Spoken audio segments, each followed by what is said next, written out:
आज बीजेपी के राष्ट्रीय सचिव मनजिंदर सिंह सिरसा राजधानी भोपाल के भाजपा प्रदेश कार्यालय में पत्रकार वार्ता को संबोधित करते हुए लोकसभा चुनाव में भोपाल के भाजपा प्रत्याशी आलोक शर्मा और प्रधानमंत्री मोदी को सिख समाज के समर्थन देने की बात कही।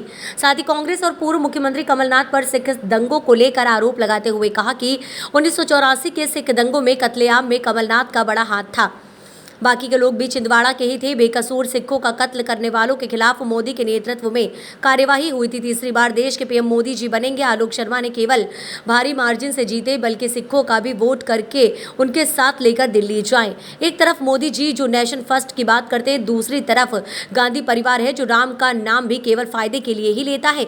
गांधी परिवार और कांग्रेस तुष्टीकरण की राजनीति और विरासत टैक्स लेने की बात करते हैं। पहले भी मंदिरों से टैक्स लेकर विशेष वर्ग को कांग्रेस दे चुकी है।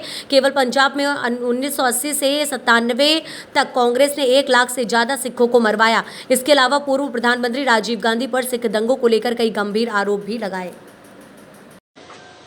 धन्यवाद सबका। आज मैं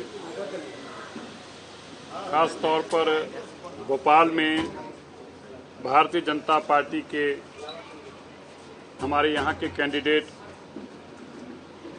और देश के प्रधानमंत्री नरेंद्र मोदी जी के लिए अपने सारे समाज से, पंजाबी समाज से, सिख समाज से बातचीत करने के लिए और उनको एक तरफा समर्थन मिले जो देश के अंदर मोदी जी ने पूरे समाज के लिए काम किए हैं, देश के लिए काम किए हैं, चाहे अर्थव्यवस्था की बात हो, चाहे वो देश को आगे ले जाने की बात हो, चाहे वो देश के अंदर घर घर तक लाभार्थियों तक लाभ पहुंचाने की बात हो, किसान को किसान निधि पहुंचाने की बात हो, या विशेष तौर में अगर बात करूं पंजाबी और सिखों की बात करूं तो जिस तरीके उन्होंने 1984 के कातलों को, क्योंकि आपके भी एक स्टेट के खास बड़े लीडर जो हैं वो 1984 के सिख कत्लेआम में इन्वॉल्व रहे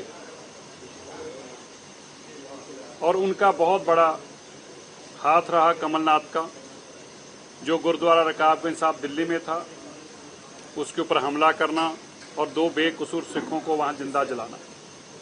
मैं आपको यह भी बताऊं, पता नहीं कितने मीडिया के लोगों को जानकारी है, जो उस केस में बाकी के लोग थे वो यहां से छिंदवाड़ा की उन्हीं की कॉन्स्टिट्यूएंसी के थे और दिल्ली में उनका निवास का पता भी उन्हीं के घर का था। ऐसे बेकसूर सिखों का कत्ल करने वाले और उनके ऊपर मुकदमा चलाने का जो मोदी जी ने काम किया, सज्जन कुमार जैसे कातलों को जेल में डालने का काम किया, कमलनाथ जैसों के खिलाफ कार्रवाई करने का काम किया और आज हाई कोर्ट में उनका केस पेंडिंग है।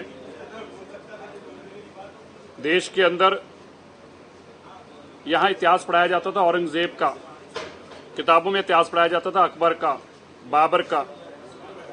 मोदी जी ने तय किया कि उन किताबों में इतिहास पढ़ाया जाएगा गुरु तेग बहादुर जी का, साहिबजादा बाबा जोरावर सिंह और बाबा फतेह सिंह जी का। ये देश गुरुओं का है, पीरों फकीरों का है, ये देश गुरु नानक जी का है, ये देश उन महान पीर फकीरों का है जिन्होंने इस देश के लिए महान कुर्बानियां दी, ना कि उन लोगों का है जो धाड़वी के रूप में इस देश में आए और अपने निशान छोड़कर चले गए। उनका इतिहास जो हमें किताबों में पढ़ाया जाता था उसको हटाने का काम भी देश के प्रधानमंत्री मोदी जी ने किया है। आज पूरा देश जानता है तीसरी बार देश के प्रधानमंत्री मोदी जी बनेंगे और हम चाहते हैं कि जब भोपाल के कैंडिडेट के रूप में शर्मा जी जीतकर जाएं तो वो खाली बहुत लाखों के मार्जिन से नहीं, बल्कि हमारे समाज की वोट भी एक तरफ उनको मिले। हम यह भी चाहते हैं कि देश के अंदर जब मोदी जी की सरकार बने तो पूरे देश के हमारा पंजाबी समाज और सिख समाज जो है उसमें एक तरफा वोट मोदी जी के लिए डाले। उसी के चलते हम आज भोपाल में भी आए हैं। हमें इस बात का फख्र है, एक तरफ देश के प्रधानमंत्री मोदी जी हैं जो सबका साथ सबका विकास की बात करते हैं, जो नेशन फर्स्ट रखते हैं, और दूसरी तरफ लुटेरों का परिवार है गांधी परिवार, जो जरूरत के हिसाब से अपना धर्म बदल लेता है। राम का नाम भी तब जपते हैं, जो पुरानी पिक्चर का एक गाना था, राम राम जपना पराया माल अपना, वो केवल राम का नाम भी, प्रभु नाम का नाम भी तब जपते हैं जब उनको जेबें भरनी होती हैं। तुष्टीकरण की राजनीति करते हैं और हमें इस बात का खेद और बड़ा अफसोस है जिस तरीके उन्होंने विरासती टैक्स लगाने की बात कही और ये कहा। अब आज भी जब हम अपनी माताओं बहनों से बात कर रहे थे तो उनका बड़ा सवाल यही था, ऐसे कैसे कोई कर सकता है? हमारी पूंजी, हमारे सालों की कमाई, और कोई ये कहे कि हम उसमें से आधी ले लेंगे, और लेकर भी आपने देखा खाली कहने की बात नहीं है कि एक विशेष वर्ग को देंगे, दे चुके हैं।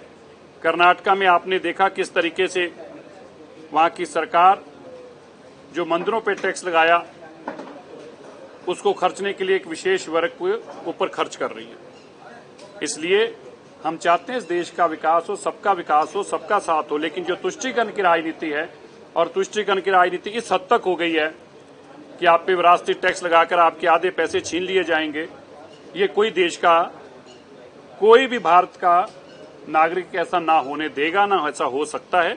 इसलिए हम चाहते हैं कि भारत के प्रधानमंत्री के और हाथ मजबूत हों और भारतीय जनता पार्टी को 7 तारीख को एक तरफा मतदान डालकर यहां से भी, भोपाल से भी बीजेपी का कैंडिडेट जीतकर लोकसभा में पहुंचे। आपको क्या सवाल है?